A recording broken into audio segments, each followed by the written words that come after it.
미국의 한국 대형교회 올해 새해 특별 새벽 기도의 캐치프레이즈입니다.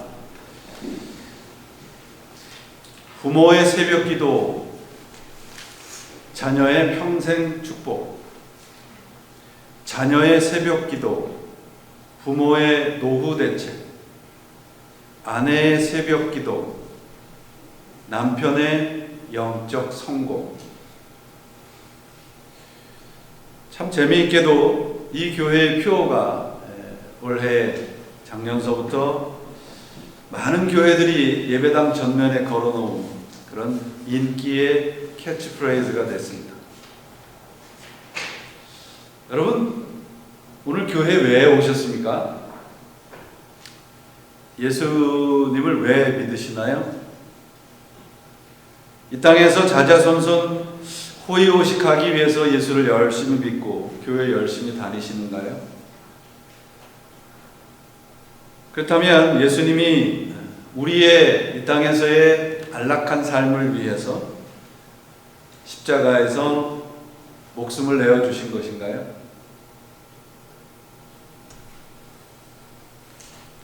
여러분, 스탠리 존스 목사님이라는 분 이름을 보셨을 것입니다. 일생 선교의 모든 일생을 바치셨던 분이죠. 이분이 한 교회에서 설교하면서 이런 말씀을 했어요. 오늘 예배드리러 모인 이 교회 안에 모여있는 분들 가운데 적어도 3분의 2는 여전히 선교의 대상입니다. 그러니까 우리 가운데 3사람 중에 2사람은 아직도 참된 믿음으로 인도함을 받아야 할 필요가 있다는 말이죠. 우리가 생각해야 될 것은 나는 과연 그러면 아직도 참된 믿음 안에 있는지, 아니면 여전히 나는 예수 그리스도의 믿음을 굳건히 붙잡고 있는지를 살펴보아야 하겠죠. 만약에 아직도 내가 선교의 대상이라고 생각을 한다면 우리는 그래도 소망이 있습니다. 그런데 나는 그래도 잘 믿는다고 생각을 하면 생각을 좀 해볼 필요가 있겠죠. 여러분, 우리 기독교 신앙은 우리 자신들의 종교적인 종교 행위의 열심의 정도에 따라서 결정되지 않습니다. 믿음은 우리가 믿는 대상이 어떤 분이냐에 따라서 결정이 돼요. 아침마다 제가 말씀드렸던 이런 표를 걸어놓고 열심과 정성으로 기도하는 사람들이 믿는 하나님은 과연 어떤 하나님일까요? 그 하나님은 과연 성경에서 말씀하시는 그 하나님이 맞을까요? 우리의 믿음의 대상, 오늘 우리가 무엇을 믿고 무엇을 의지하는가 좀 살펴볼 필요가 있을 것 같습니다. 우리 흔히 인생을 여행이라 그렇게 비유 많이 하죠. 그러면 인생을 여행이라고 비유했을 때 우리가 살아가는 인생이 관광 여행일까요? 아니면 순례의 여행일까요? 그 순례를 영어에서 그 필그리미지라고 얘기하잖아요. 그 필그리미지란 말이 라틴어에서 나왔다는데요. 그 낯선 타국을 여행하는 것이라는 그 라틴어에서 나왔다고 그래요. 근데 그 순례라는 말을 여러분 한자를 보시면 그 순례의 의미를 우리가 분명히 알 수 있습니다. 그 순자는 돌아다니다 그런 뜻이고요. 예자는 예배할 예자입니다. 내 마음대로 살아가는 것이 인생이 아니고요. 하나님을 예배하는 인생이 진정 순례의 여행을 다니는 인생이라는 것이죠. 안타깝게도 우리 많은 사람들이 관광같이 인생을 살다가 가는 사람들이 참 많습니다.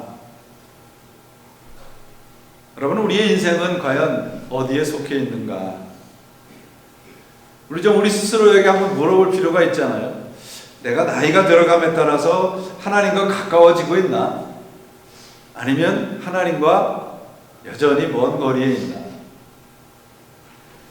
우리가 나이가 들어감에 따라서 하나님과 가까워진다면 우리가 나이 들어가는 것이 복이겠죠.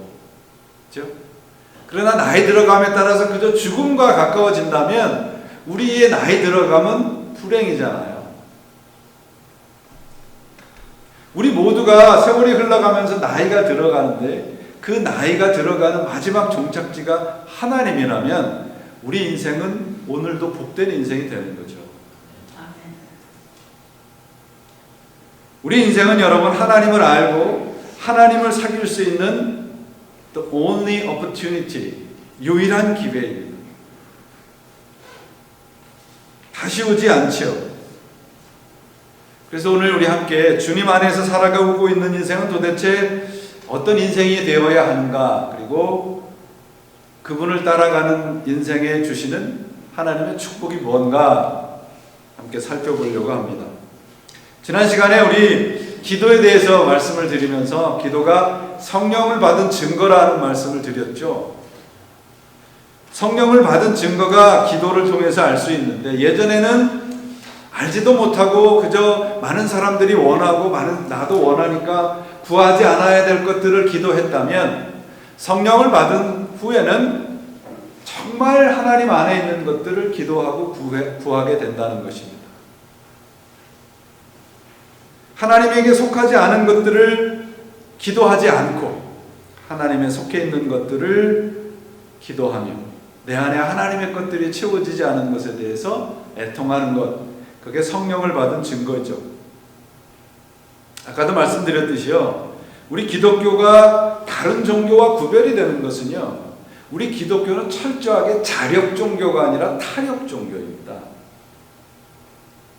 하나님이 완성해 놓은 모든 것을 누리고 그 안에서 살아가게 만드는 것이에요.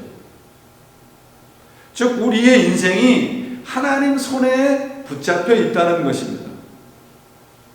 그래서 예수님께서 십자가의 그 말씀을 하시면서 조금 후에 너희가 나를 보리라. 조금 후의 삶을 훈련하고 오늘 준비하는 기간이 오늘 바로 지금이죠.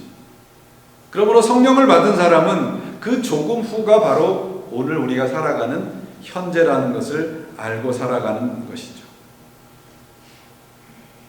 기도한다는 것은 여러분 내 마음대로 살지 않겠다는 것이지 않겠어요?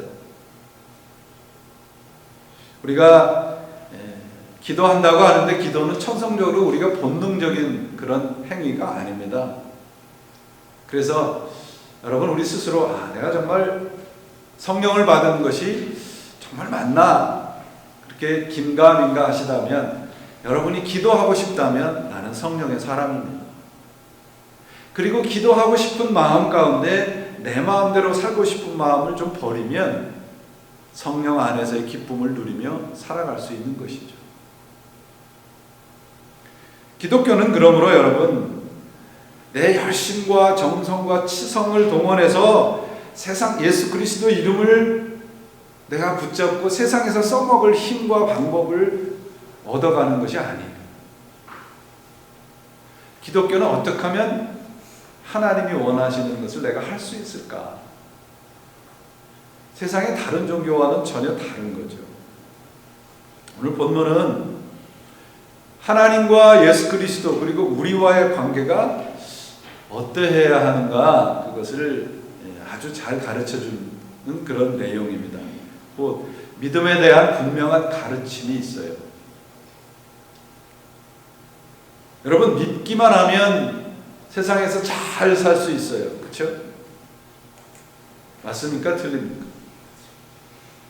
제가 질문하면 질문에 무슨 함정이 있을까봐 대답을 안 하세요. 뭐 그렇게 많이 가르치죠. 어떤 분이 그렇게 미국이 왜 이렇게 잘 살게 됐습니까? 그랬더니 이렇게 대답을 하시더라고요. God bless America. 하나님이 복을 주셔서 그렇다. 그런데 여러분 그게 정말 예수를 믿는 사람, 그런 나라와 그런 사람들이 풍요롭게 산다는 것이 올바른 가르침일까? 오늘날 지구상에 있는 나라들 가운데 행복지수가 가장 높은 나라, 그 가운데 그런 나라를 이제 꼽으라면 첫째가 핀란드, 노르웨이, 스웨덴 이렇게 세 개를 꼽습니다. 뭐 국민소득도 높고 복지도 세계 최고이고, 기대 수명도 높고, 뭐 남녀 간의 평등 지수도 높고, 그리고 청렴하고, 그 자신 스스로 행복하다는 행복 지수도 높고, 세계 최고의 수준의 나라가 바로 이 세 나라입니다. 그런데 지금부터 10년 전에 그 유럽연합이 유럽에 있는 모든 국가들, 그 국민들에게 질문을 이렇게 했습니다. 당신은 하나님을 믿습니까? 지금 조금 전에 말씀드렸던 그런 나라들이 다 기독교 국가입니다. 그런데 10년 전이니까 지금 달라질 수도 있겠지만 10년 전에 스웨덴 사람들은 불과 18%가 하나님을 믿는다고 그랬고요. 다른 나라들도 25% 미만입니다. 예수를 믿어서 세상적으로 성공하고 형통한다는 말이 설득력이 떨어지는 부분이 여기잖아요. 기독교 신앙과 이 세상의 성공과 행복은 결코 정비례하지 않습니다. 그래서 우리가 하나님의 말씀을 가지고 이런 신앙을 모상이라고 얘기하고 미신적인 신앙입니다. 여러분, 미신과 기독교는 어떻게 구별이 되는가 그러면, 미신은 내 열심과 내 정성, 내 치성을 동원해서 내가 믿는 하나님, 내 마음대로 부려서 내가 원하는 것을 얻어가는 것이 미신이에요. 기독교는 그렇지 않습니다. 기독교는 하나님을 감화시켜서 내가 원하는 것을 얻어가는 것이 아니고요. 내가 그분의 은혜와 사랑으로 내가 변해가는 것이 기독교예요. 여러분, 무당이나 미신이나 이런 데 가셔서 그들의 열심을 한번 보세요. 굿할 때고. 밤새 아무것도 먹지도 않고 굿을 하지 않습니까? 그리고 굿을 부탁한 사람은 그 옆에 서서 밤새 손을 들고 기도하지 않습니까? 우리가 그런 열심을 쫓아갈 수 있나요? 왜 그렇게 열심으로 해요? 내가 원하는 거 얻어가기 위해서. 그 신이 무슨 신이든 상관이 없잖아요, 그들에게. 그런데 우리가 믿는 기독교는 다릅니다. 내 뜻을 하나님에게 뜻에 맞춰가는 것이 우리 기독교예요. 그래서 기독교의 가장 중심되는 내용, 핵심되는 내용은 뭐냐? 순종입니다. 열심이 아니에요, 여러분. 내가 어떻게 열심히 믿느냐도 중요합니다. 그러나 더 중요한 것은 내가 하나님의 말씀, 그 진리 안에 있느냐. 내가 진리 안에 있지 않다면 내 열심과 정성은 헛된 것이죠. 그러므로 우리 기독교의 신앙은 내 개인의 열심과 정성으로 판단되는 것이 아니라 내가 얼마나 하나님의 말씀으로 살아가느냐, 내가 진리 안에 있느냐 그렇지 않느냐로 판단되는 것입니다. 지금부터 드리는 말씀 우리가 잘 들으시면 좋겠습니다. 오늘날 우리 기독교를 그래서 교회를 향해서 샤머니스틱 크리스찬니티라고 합니다. 무속적인 기독교다, 오늘날 기독교는. 왜 이런 지적을 받는가? 우리와 예수 그리스도의 관계를 우리가 자꾸 오해하기 때문에 그렇습니다. 자, 여러분에게 질문을 드리죠. 여러분, 예수 그리스도의 십자가의 죽음과 헌신 때문에 우리가 구원을 받았습니까? 아니면 하나님의 사랑으로 우리가 구원을 받았습니까? 대답이 쉽지 않죠. 그렇죠? 여러분, 십자가는 예수님의 정성과 열심의 상징이 아닙니다. 십자가는 예수 그리스도를, 당신의 아들 예수 그리스도를 죽이신 하나님의 사랑의 흔적입니다. 그 말이 그 말 같으시죠? 우리가 구원이라는 생명의 자리에 오게 된 것은 하나님이 먼저 우리를 사랑하셨기 때문이에요. 예수님이 이 땅에 오셔서 이렇게 보니까 그대로 두면 안 되겠으니까, 내가 십자가에서 정말 죽기까지 이들을 사랑해서 구원해야 되겠다. 그래서 십자가에서 죽으신 것이 아니란 말이에요. 예수님은 이 땅에 오실 때부터 하나님의 뜻인 십자가에서 죽으시려고 이 땅에 오셨단 말이에요. 그래서 이것을 우리가 하나님의 주도권이라고 얘기합니다. God's initiation. 구원은 여러분, 하나님께서 예수님의 십자가의 죽으심을 보고, 내가 이 사람들을 이제 사랑해야 되겠다, 구원해야 되겠다라고 하신 것이 아니라는 말이에요. 예수님은 하나님을 감동시켜서 우리를 구원하러 오신 분이 아니고요. 처음서부터 하나님의 뜻을 이 땅에 이루시기 위해서 오셨습니다. 그 하나님의 뜻은 무엇입니까? 우리의 죄로부터의 구원이에요. 왜 무속적인 신앙이라고 하는가? 그러면 이겁니다. 바로 내가 잘못하고 내가 죄를 져도 예수님이 십자가에서 죽으셔서 하나님을 감동시킨 것처럼 우리가 하나님을 감동시키면 모든 일이 내 뜻대로 이루어진다고 믿기 때문에 무속적인 신앙이라고 하는 거예요. 이 무속적인 우리 기독교의 허점은 뭐냐면, 내가 원하는 대로, 내가 계획하는 대로 잘 되면 하나님이 내 편인 것 같아요. 근데 그렇지 않으면 하나님이 내 편이 아닌 것 같단 말이에요. 많은 신자들이 우리 자신들의 열심과 정성으로 예수님을 감동시키고 예수님으로부터 내가 원하는 것, 내 욕심을 얻어가는 것이 좋은 신앙이라고 생각합니다. 그래서 여러분, 이 땅에 거짓 선지자들이 떳떳하게 인기를 얻는 거예요. 거짓 선지자들, 거짓 복음에 현혹되는 사람들의 특징이 두 가지입니다. 하나는 욕심과 욕망에 채워진 사람. 두 번째는 무지함. 그러니까 내가 욕심과 욕망에 사로잡힌 만큼 무지할 수밖에 없어요. 그래서 거짓 선지자들이 인기가 있는 겁니다. 참된 신앙이란 무엇인가? 그러면 여러분, 하나님이 당신의 아들을 처음서부터 나를 구원하시려고 작정하시고 보내셔서 십자가에서 고난받게 하시고 죽게 하시고 다시 살게 하셨다. 이거 믿는 거예요. 오늘 본문 26절 보세요. 그날에 너희가 내 이름으로 구할 것이요 내가 너희를 위하여 아버지께 구하겠다는 말이 아니니, 이 말씀은 하나님께서 우리의 기도를 예수님의 기도와 동등되게 받으시겠다는 말씀입니다. 그러면서 27절 보세요. 아버지께서 친히 너희를 사랑하신다. 그것은 너희가 나를 사랑하였고 또 내가 하나님께로부터 온 것을 믿었기 때문이다. 나는 아버지에게서 나와서 세상에 왔다. 나는 세상을 떠나서 아버지께로 간다. 우리와 예수님과의 관계는요, 철저하게 하나님이 작정하시고 계획하신 거예요.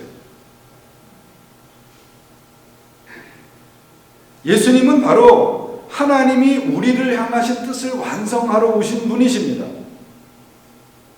자꾸 예수님에게 내가 열심으로 정성으로 치성을 해서 예수님을 얼르고 달래서 하나님이 내 뜻을 받아주시게 하겠다고 하는 신앙을 버리셔야 돼요. 여러분, 구원은 철저하게 하나님이 만세전서부터 계획하시고 예수 그리스도를 보내셔서 시행하시고 완성하신 것입니다. 제가 이 말씀을 하면서 왜 자꾸 목소리를 높이냐면, 여러분, 이 말씀이 왜 중요하냐면요, 우리의 구원이 하나님의 계획이었고 하나님이 만세전서부터 그 구원을 이루시기 위해서 예수 그리스도를 보내셨다면 우리의 인생은 하나님 손에 붙잡혀 있기에 실패가 없는 거예요. 우리가 왜 예수를 믿으면서도 자꾸 흔들리는가? 그러면 내 뜻에다가 자꾸 하나님의 뜻을 맞추려고 하기 때문입니다. 그래서 내 뜻이 이루어지지 않으면 내가 정성이 부족한가 보다, 내가 진심이 부족한가 보다 라고 생각하기 때문에 그렇습니다. 성경을 읽어보시면 여러분, 신자라고 하는 것은 하나님이 우리 인생의 주인이시고 우리보다 먼저 우리를 사랑하셨고 우리보다 더 깊게 그리고 우리보다 더 크게 우리를 사랑하시는 분이십니다. 그러므로 그분이 우리를 사랑하시고 구원하셨다는 것이 믿어진다면, 그것을 믿는 사람이라면 우리 인생은 실패하지 않을 것이다. 내가 지금 실패하고 좌절하고 어려울 수 있어요. 내가 가난하고 병들고 그럴 수 있어요. 그래도 나는 여전히 하나님의 자녀라는 말이죠. 하나님의 자녀됨은 취소되지 않는단 말이에요. 여러분, 사탄이 우리들에게 원하는 게 뭔지 아세요? 하나님으로부터 떨어져서 다른 거 믿게 하는 거 아니에요. 사탄이 정말 우리를 노리는 것이 무엇인가 하면 하나님 안에 있는 사람인데도 하나님 안의 것을 누리지 못하는 거예요. 그게 사탄이 하는 짓이란 말이에요.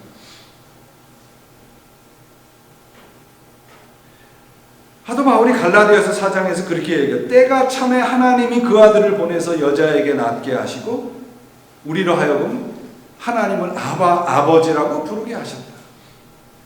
때가 참에라는 거예요. 하나님이 처음부터 계획하셨단 말이에요. 갑자기 하나님이 이러고 계시다가 예수님이 십자가에서 죽으니까 정신을 번쩍 차린 것이 아니라 말이죠. 우리 인생의 모든 부분이 하나님의 계획 안에 있었다는 것이에요. 이게 얼마나 소중한 복음인지 아십니까? 이거 여러분 이래가지고 이런 엄청난 복을 우리 부모님들의 기도가 그냥 자녀들과 이 세상에서 평생 축복받고 살아간다는 거 하는 그 얕은 부분에서 놀지 말자 그런 말이에요. 32절 보세요. 그러나 내가 혼자 있는 것이 아니라 아버지께서 나와 함께 계시느니라. 내가 하나님을 사랑한다고 하시는 고백은 바로 하나님이 이렇게 얘기하는 거예요. You are not alone. 너는 어느 순간에도 혼자가 아니다. 그리고 하나님께서 어느 순간에도 우리의 손을 놓지 않으시겠다는 말씀이십니다. 이게 구원받은 자들이 주시는 하나님의 축복이에요.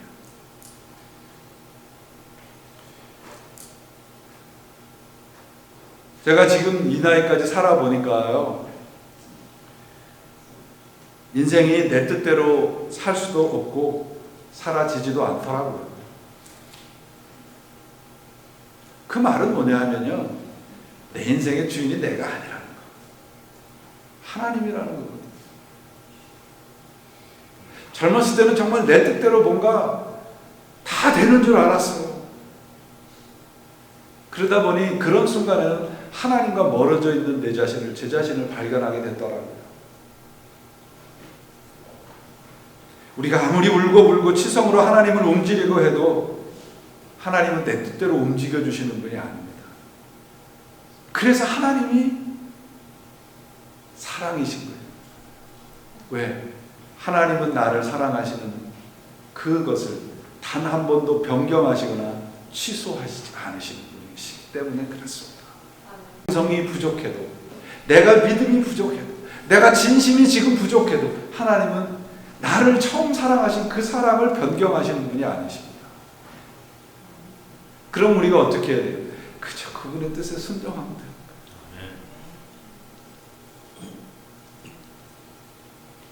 우리의 믿음의 내용과 그 믿음의 사람이란 어떠해야 되는지 오늘 본문이 이렇게 얘기합니다. 26절 보시면 그날은 성령이 임하는 때이고 부활의 아침을 얘기를 합니다. 이 말씀은 비유로 이제 제자들을 쉽게 설명하기 위해서 하시는 말씀인데요. 제자들의 태도를 한번 보세요. 30절에 가서 그들은 주님을 믿습니다라고 고백을 하고 결단을 해요. 과연 그들이 믿었는가는 그렇지 않습니다. 예수 그리스도를 지금 놓치면 자신들이 지금까지 꿈꿔왔던 것이 수포로 돌아갈까 봐 예수님에게 믿습니다 그렇게 얘기를 하고 있는 거예요. 31절에서 그래서 예수님이 뭐라고 얘기를 하냐면 이제는 너희가 믿느냐 이렇게 물어요. 32절에 가서 보시면요, 각각 제 곳으로 흩어졌다 그렇게 되어 있죠.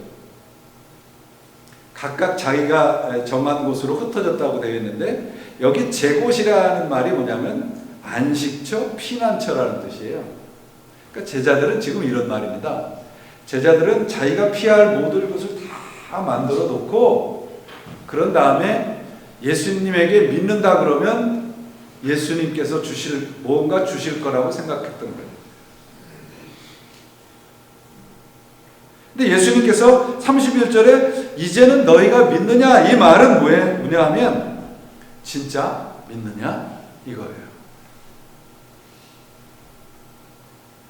제가 조금 전에 말씀드렸듯이 여러분, 제자들이 지금 이제서야 믿는다고 하는 것처럼 제자들이 지금 예수님에게 보이는 것은 믿음이 아니고 그들의 진심이에요. 그러니까 예수님이 그들의 진심을 보시고 뭐라고 그러는 거예요? 정말이야? 이렇게 보는 거예요. 그러면 예수님이 제자들을 통해서 보고 싶어 하시는 것은 무엇입니까? 그들의 진심이 아니라 뭐예요? 믿음이에요. 우리가 예수 그리스도에게 보여야 될 것은 내 진심이나 열심이 아니고 우리의 믿음이란 말이죠. 우리가 필요할 때마다 진심을 보이고 정성을 들이면 하나님이 감동해서 내가 원하는 것을 들어주는 게 아니란 말이죠. 그래서 예수님께서 33절에 이런 진심과 열심만 있는 제자들에게 이렇게 처방을 해요. 이것을 너희에게 이르는 것은 너희로 내 안에서 평안을 누리게 하려 함이라. 편안함이 아니고 평안함입니다. 그러면 여러분, 평안이라는 것이 뭘까요? 평안이라는 것은 우리 살아가는 모든 자리에 어떤 문제나 분쟁이나 어떤 불행이나 이런 것이 아주 없는 상태가 아니고요. 평안은 하나님의 약속이 이루어진 상태입니다.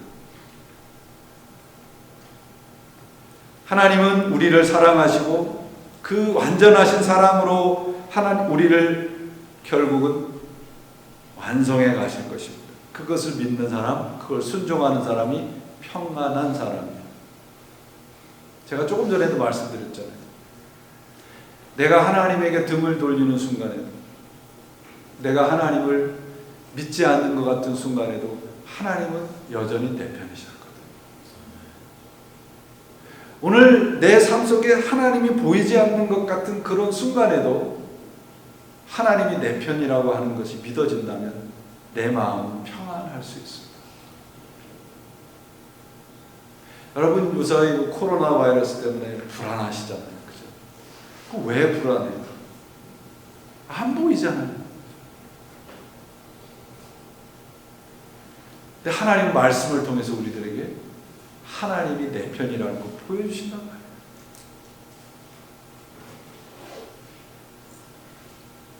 그래서 여러분, 나의 불순종과 나의 불신에도 불구하고 하나님이 나를 사랑하신다는 것이 믿어지시면 나는 평안할 수 있습니다.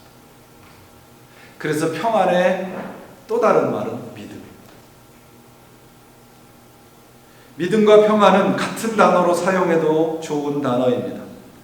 평안을 주님이 주시는 평안이라고 말씀하시는 것은 그 평안은 예수 그리스도를 믿는 믿음 안에서만 가능하기 때문에 그렇습니다. 여러분, 평안하십니까? 그렇지 않으신다면 그분 안에 우리 함께 무릎을 꿇으면 바로 그 자리가 주님 주시는 평안의 자리이심을 믿으시기 바랍니다. 예수님께서 평안하다는 것을 내 평안이라고 말씀하셨잖아요. 예수님께서 평안하라, 기뻐하라고 하는 지금 예수님의 상황을 보면 이것이 얼마나 엄청난 축복의 말씀인가를 우리가 이해할 수 있습니다. 자, 예수님이 우리 지금까지 15장, 16장 살펴본 내용이 예수님의 유언이라는 거 계속 말씀드렸잖아요. 그러면 지금 이 말씀을 마치고 나면 예수님은 어떻게 되시는 거예요? 십자가에서 고난받으시고 죽는 거예요. 최악의 상황인 거죠. 그런데 예수님께서 우리들에게 주시는 것은 평안과 기쁨이라고 말씀하고 계시잖아요.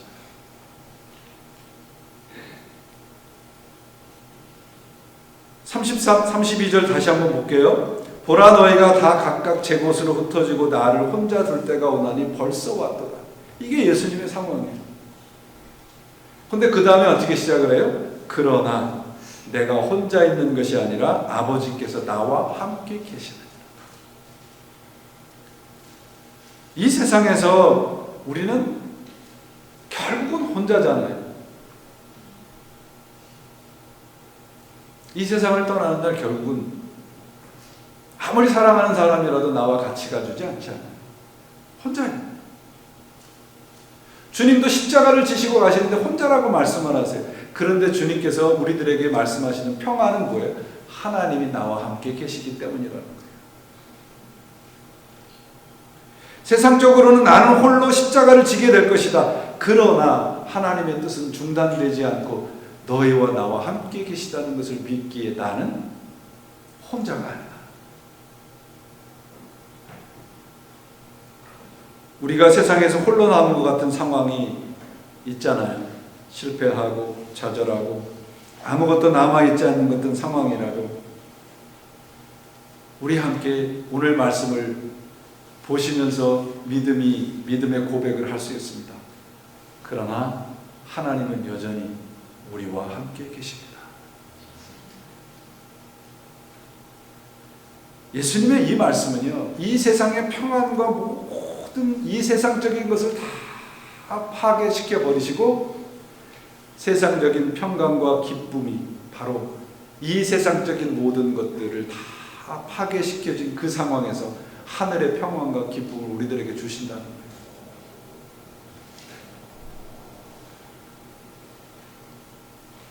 시편 기자는 그래서 하나님 안에 있는 신앙을 이렇게 고백하잖아요. 눈물을 뿌리며 씨를 뿌리는 자는 무엇으로? 기쁨으로 단을 거두리로다. 이게 기독교입니다. 오늘 우리가 눈물을 뿌리며 단을 뿌릴 수 있어요. 그런데 결국은 기쁨으로 단을 거두게 될 것입니다. 왜? 하나님은 우리와 함께 계십니다.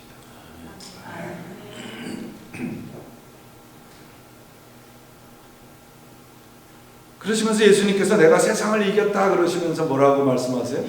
담대하라. 담대하라. 담대하라는 것은 겁이나 두려움 없고 고통 없이 흔들림 없이 씩씩하라 그런 말씀이 아니에요. 이 말씀은 무엇이냐면 네가 지금 두렵고 떨리고 아프고 힘이 들고 어려운 상황일지라도 네가 한 발짝 내밀면 바로 거기에 하나님이 너에게 약속하신 평안과 기쁨이 있다는 것을 믿는 사람, 그게 담대한 사람.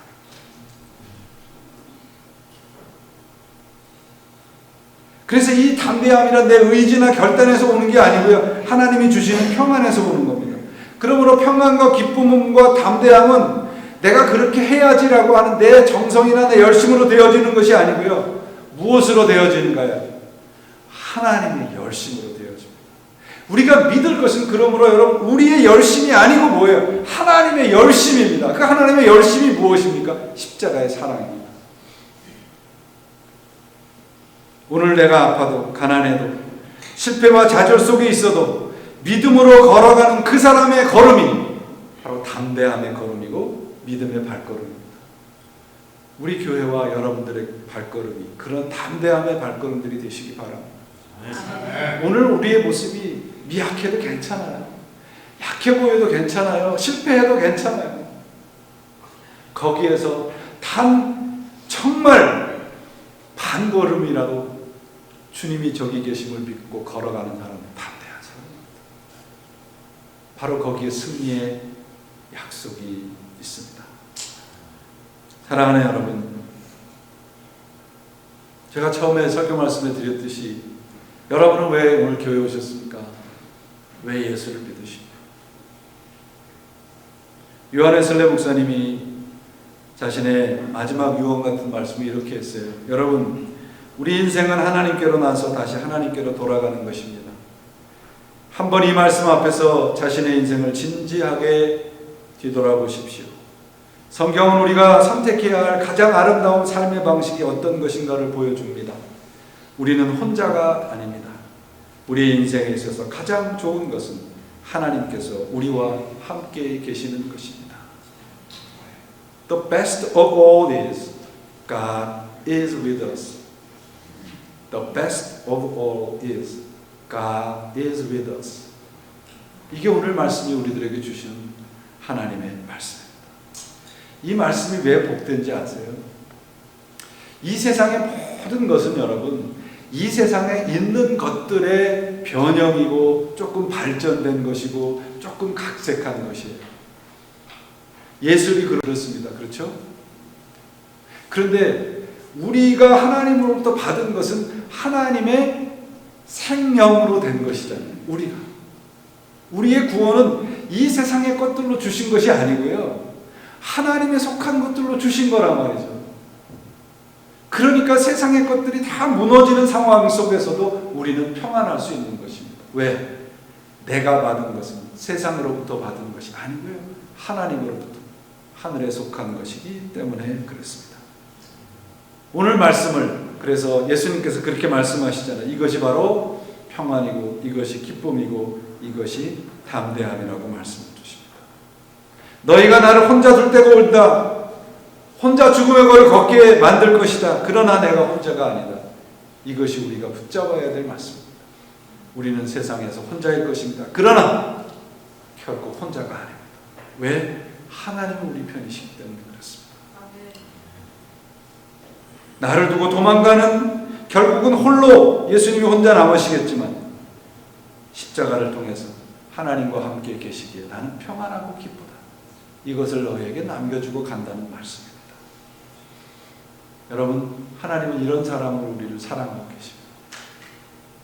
여전히 우리의 불순종에도, 여전히 우리의 불충에도 불구하시고 우리를 이런 사람으로 사랑하시는 하나님을 우리 함께 붙잡으십시다. 그래서 하늘로부터 약속하신 그분의 평강과 그분의 기쁨과 그분의 담대함을 이 땅에서 누리고 살아가셔서 우리의 인생의 마지막 고백이 The best of all is God is with us. 하나님이 나와 함께 계시다는 이 고백으로 세상의 모든 것을 이기시고 승리를 누리시는 여러분 모두가 되시고 예수님의 이름으로 축원을 드립니다. 기도하시겠습니다.